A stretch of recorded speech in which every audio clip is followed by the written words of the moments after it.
Dan Graziano back with us again. Okay, the dust is beginning to settle from yesterday's deadline for franchise tagging players. So let's take a look at the Patriots. They already reached a trade agreement with the Raiders to bring Trent Brown, their offensive tackle, back to New England. What else should we expect from Bill Belichick and company?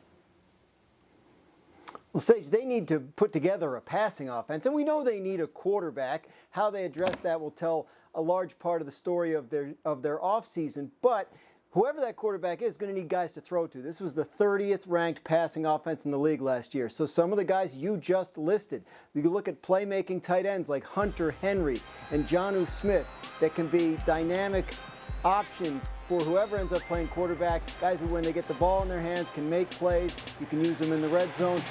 This is the kind of thing the Patriots haven't had since Gronkowski. And then on the receiver end of it, Galladay is going to be in demand. There's no question about that. Juju Smith-Schuster, another wide receiver who was not franchise tagged, along with Corey Davis, the former first-round pick from the Titans, could be an option. So the Patriots, they have the fourth most salary cap space as of right now of any team in the league.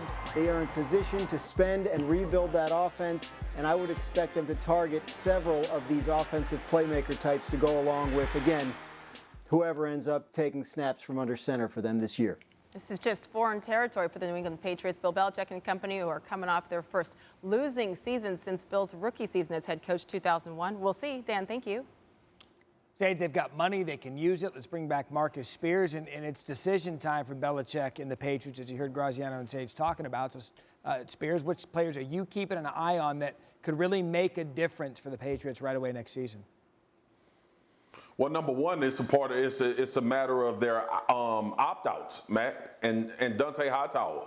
Listen, he's the pulse of this defense, along with Patrick Chung. Both of those guys are Super Bowl champions.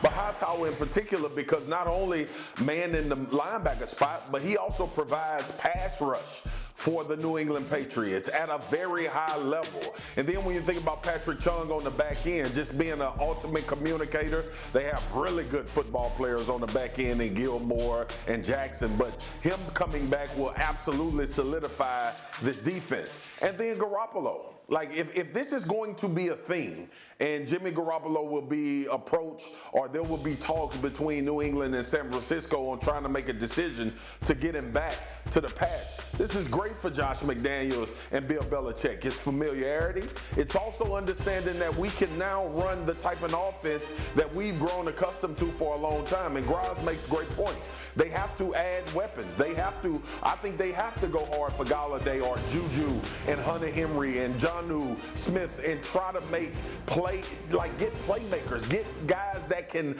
absolutely change games with the ball in their hands, and that's what they've been missing.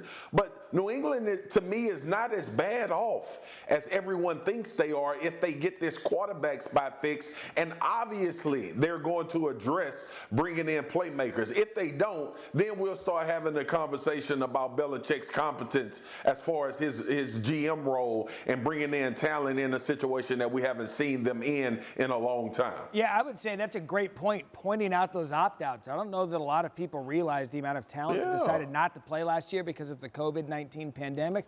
One other thing I'll say to that, if the Jimmy Garoppolo thing happens, that also starts a domino effect within San Francisco probably being in the market for a quarterback coming into draft time. So many things can happen between now and then. We know Marcus Spears will be here breaking it down for us on SportsCenter. Thanks, Wagyu.